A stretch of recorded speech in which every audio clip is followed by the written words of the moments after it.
Good morning दोस्तों, स्वागत है आपके अपने ही चैनल डीएलएड क्लासेस में।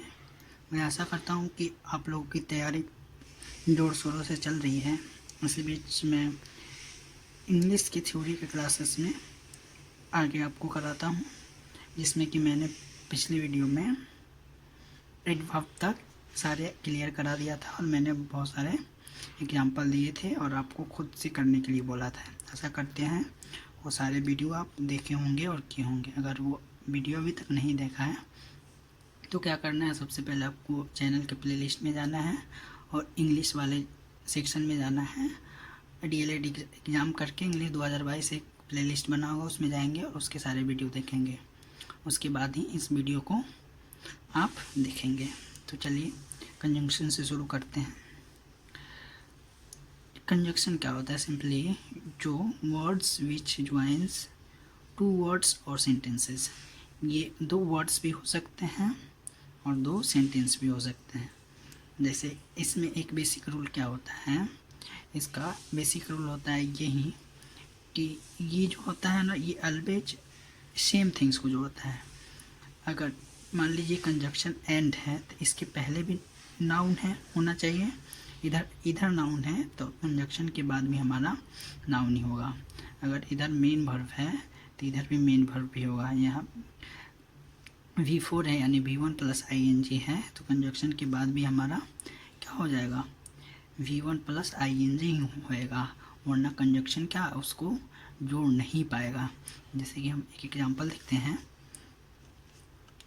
इस एग्जांपल है, मान लीजिए कि राम इज सिंगिंग, यह हमारा मान लीजिए मेन वर्ब है, ये हेल्पिंग वर्ब है, ये नाउन। मैंने ये सब आपको क्लियर करना चाहिए, रहना चाहिए। कोई सेंटेंस अगर इंग्लिश का आप पढ़ रहे हैं तो इंग्लिश के जितने भी सारे वर्ड्स हैं, सेंटेंसेस, उसका पोस्टमार्टम करने आना चाहिए। फिर आप फिल इन द ब्लैंक्स, कहाँ कौन सा पार्ट उसमें छूटा है वो भरने वाला आपका वर्ब होगा, एडजेक्टिव होगा, एडवर्ब होगा, प्रीपोजिशन होगा, कुछ भी होगा। तो आप direct fill in the blanks या जो भी क्वेश्चन रहेगा ऐसे फिलर्स टाइप का, उसको आप डायरेक्टली कर सकते हैं। मान लीजिए यहाँ पे हमारा राम इज सिंगिंग है, राम इज डांसिंग है, इन दोनों को ऐड करना है। तो यहाँ पे सिंगिंग ही हमारा मेन वर्ब है और डांसिंग में, तो इसको सिंपली हम कैसे ऐड कर सकते हैं, Ram is singing and dancing. And यहाँ पे क्या है, हमारा कंजंक्शन है। कंजंक्शन के पहले हमारा क्या है, हमारा मेन वर्ब है, तो कंजंक्शन के बाद भी हमारा क्या रहेगा, मेन वर्ब ही रहेगा।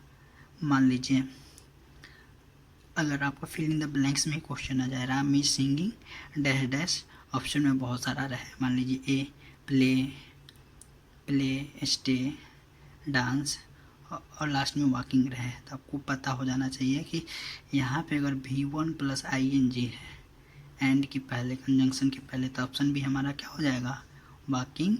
जो 4 होगा ऑप्शन मैंने अभी जो बताया वही होगा। तो ऐसे अगर पार्ट्स ऑफ स्पीच के सारे पार्ट्स सबको क्लियर रहते हैं, फिर बहुत सारे क्वेश्चन अपने आप ही हल हो जाएंगे। आइए अगला एग्जांपल देखते हैं।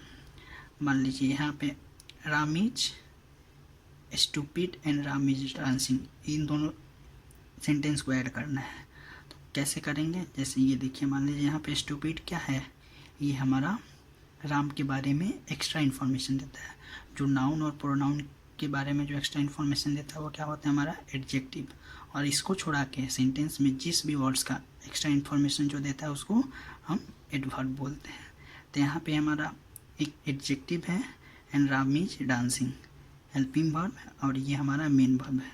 तो क्या इसको ऐसे लिख सकते हैं कि Ram is stupid and dancing? नहीं, कभी नहीं लिखेंगे। यहाँ पे एंड के पहले हमारा स्टूपिड है तो एंड के पहले बाद भी हमारा कोई एडजेक्टिव ही रहता, फिर ये हो जाता। जैसे राम इज ब्लैक, यहाँ पे डांसिंग के जगह पे मान लीजिए ब्लैक रहता, ठीक, ब्लैक रहता था, इसको हम डायरेक्ट लिख सकते थे Ram is stupid and black. But यहाँ पे एडजेक्टिव है, हमारा मेन वर्ब है, तो ये कभी कंजंक्शन के द्वारा ऐड नहीं हो सकता है।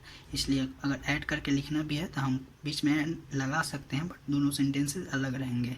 जैसे Ram is stupid and Ram is dancing, ठीक। ऐसे बहुत सारे एग्जाम्पल हैं, देखते हैं हम। जैसे हम यहाँ पे एक और एग्जाम्पल देखते हैं कि Ram is singing a song in the garden and Ram is dancing beautifully in the garden. तो इसको जोड़ना है तो क्या करना है, हमारा इज के बाद यहाँ पे मेन वर्ब, यहाँ पे भी मेन वर्ब, ये हेल्पिंग पार्ट हो जाएगा। ठीक, तो इसको जोड़ना है तो इसी पार्ट को हम जोड़ेंगे कंजंक्शन के द्वारा। जैसे Ram is singing a song, ये जो सॉन्ग है ये एक्स्ट्रा इन्फॉर्मेशन है तो इसको हम नहीं देखेंगे, यहाँ पे इसको मेन वर्ब को देखेंगे। Ram is singing a song and dancing beautifully in the garden, ऐसे करके आपको हमेशा इसका बेसिक रूल याद रहना चाहिए कि जो कंजक्शन है हमारा वो ऑलवेज सेम थिंग्स को कनेक्ट करेगा। इधर अगर एंड के पहले अगर नाउन है तो इसके बाद भी हमारा नाउन होगा। इधर मेन वर्ब है तो इधर भी मेन वर्ब होगा। इधर V1 प्लस ING यानी V4 है तो इधर भी V1 प्लस ING ही होगा।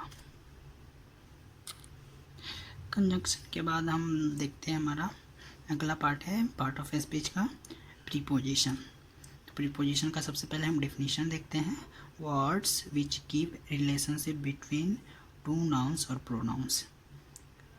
वैसे वर्ड जो नाउन और प्रोनाउन के बीच का जो हमको रिलेशन बताते हैं उसको हम प्रीपोजिशन कहते हैं। आपको इसको याद करने की ज़रूरत नहीं है बट समझना है। जैसे हम एग्जांपल देखते हैं, जैसे Ram is sitting under a tree.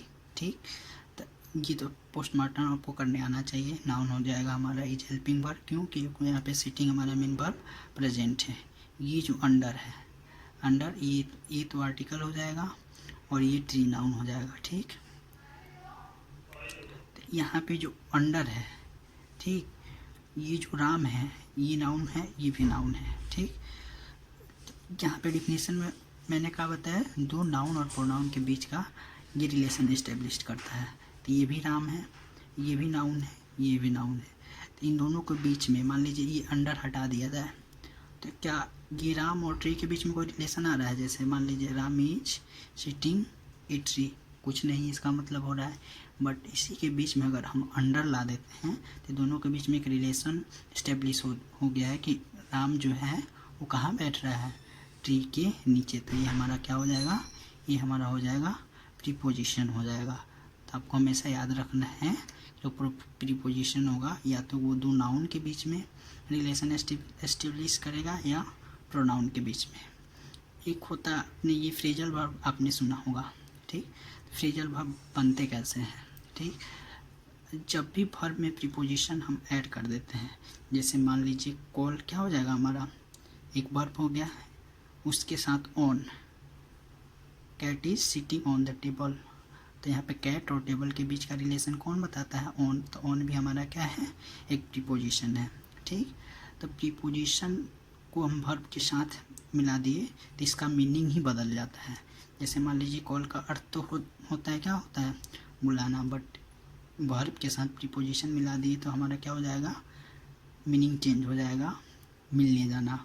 वहीं कॉल के साथ दूसरा प्रीपोजिशन मिला दिए, कॉल ऑफ, यानी किसी चीज़ को कैंसिल करना, रोक देना, इसका मीनिंग टोटल चेंज हो जाता है। जैसे और एग्जांपल देखते हैं, जैसे हमारा एक बार यहाँ पे क्या है, लुक। लुक मीन्स क्या होता है, देखना, बट वहीं लुक के बाद आफ्टर लगा दिए भी preposition, up to preposition, down upon preposition, for a preposition और प्रीपोजिशन।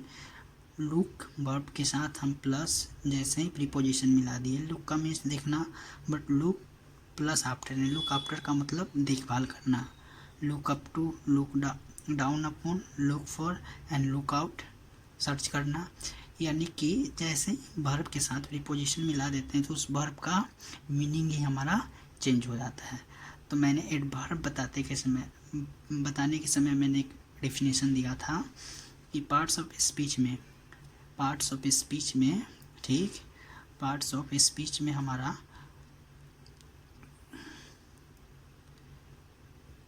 नाउन और प्रोनाउन का जो एक्स्ट्रा इन्फॉर्मेशन देता है वो एडजेक्टिव होता है। ठीक, बट इसके अलावा जितने भी पार्ट्स ऑफ स्पीच का जो एक्स्ट्रा इन्फॉर्मेशन देता है उसको हम क्या बताए थे, उसको हम एडवर्ब बताए थे। एडवर्ब तो बता दिया था बट उस समय हम प्रीपोजिशन तो पढ़े नहीं थे। बट अब और एग्जांपल देखते हैं जिसमें जो एडवर्ब जो है वो प्रीपोजिशन का भी एक्स्ट्रा इन्फॉर्मेशन देता है। ठीक, तो आइए एग्जाम्पल देखते हैं हम। पहला एग्जाम्पल है Ram comes here only because he needs a job. सबसे पहले आपको ये इस पूरे सेंटेंस का पोस्टमार्टम करने आना चाहिए। राम नाउन हो जाएगा हमारा, कम्स हमारा मेन वर्ब हो जाएगा, यहाँ पे कोई हेल्पिंग वर्ब हमारा प्रेजेंट नहीं है। हियर एडवर्ब हो जाएगा। ओनली और बिकॉज में हमको देखना है, बाकी सब तो आपको ये पता होना चाहिए। ही प्रोनाउन हो जाएगा, नीड्स फिर हमारा मेन वर्ब, ए आर्टिकल, और जॉब हमारा क्या है, ये नाउन होगा। हम यहाँ पे ये जो कंजक्शन है बिकॉज, दो सेंटेंस को जो जोड़ता है, ठीक, इसका जो ये ओनली किसके लिए आया है, आप सॉरी थोड़ा सा डिस्टर्बेंस हो गया था हम, बट उसको इग्नोर करते हुए हम यहाँ पे आते हैं। ये जो ओनली आया है वो किसके लिए आया है, अगर हम सेंटेंस को देखते हैं, Ram comes here because he needs a job. क्यों आया है ओनली, बिकॉज, तो ओनली जो आया है ये बिकॉज के लिए ही आया है, यानी कि जो ये कंजक्शन है इसके लिए आया है। ठीक, और इसके लिए आया है यानी कंजक्शन का भी एक्स्ट्रा इन्फॉर्मेशन दे रहा है, क्या दे रहा है, ओनली, यानी इसके लिए आया है, मीन्स ये भी हमारा एडवर्ब होगा, यानी कि जो एडवर्ब है वो कंजंक्शन का भी एक्स्ट्रा इन्फॉर्मेशन देता है, प्रीपोजिशन का भी, यानी कि नाउन और प्रोनाउन को छोड़ा के वर्ब, एडवर्ब, एडजेक्टिव सबका एक्स्ट्रा इन्फॉर्मेशन, एडजेक्टिव तो नाउन और प्रोनाउन का देता है, बट एडवर्ब सारे चीज़ का एक्स्ट्रा इन्फॉर्मेशन देता है। एक और दूसरा एग्जांपल देखते हैं, जैसे he is sitting directly under the tree. यहाँ पे तो कंजंक्शन का एक्स्ट्रा इन्फॉर्मेशन दे दिया, फिर हम यहाँ पे फोकस करते हैं, ये ही हमारा यहाँ पे प्रोनाउन हो जाएगा, is helping verb, sitting main verb, directly हमारा एडजेक्टिव, अंडर ये प्रीपोजिशन हो जाएगा, आर्टिकल, और ये हमारा नाउन हो जाएगा। हम फोकस यहाँ पे करेंगे, जो ये हमारा डायरेक्टली है, is sitting directly under the tree. Directly किसके लिए यूज हुआ है, ध्यान से, इसमें थोड़ा सा ध्यान देने की बात है। डायरेक्टली जो ठीक नीचे, डायरेक्टली जो है, डायरेक्टली यानी ठीक नीचे, ये अंडर के लिए आया है। अंडर क्या है हमारा, प्रीपोजिशन है, और प्रीपोजिशन के बारे में एक्स्ट्रा इन्फॉर्मेशन दे रहा था, ये हमारा ये एडजेक्टिव नहीं होगा, ये गलत लिखा गया है, हमारा ये एडवर्ब होगा। क्योंकि जो एडवर्ब है वो कंजंक्शन का भी एक्स्ट्रा इन्फॉर्मेशन देता है, प्रीपोजिशन का, यानी नाउन और प्रोनाउन को छोड़ा के सारे पार्ट्स ऑफ स्पीच का वो क्या करता है, एक्स्ट्रा इन्फॉर्मेशन देता है। ठीक, एक और एग्जांपल देखते हैं हम यहाँ पे, yes he can do it. Yes he can do it, ये हमारा प्रोनाउन हो जाएगा, कैन हेल्पिंग वर्ब हो जाएगा, डू मेन वर्ब हो जाएगा, और इट सिंपली किसके लिए आया है, यहाँ पे ये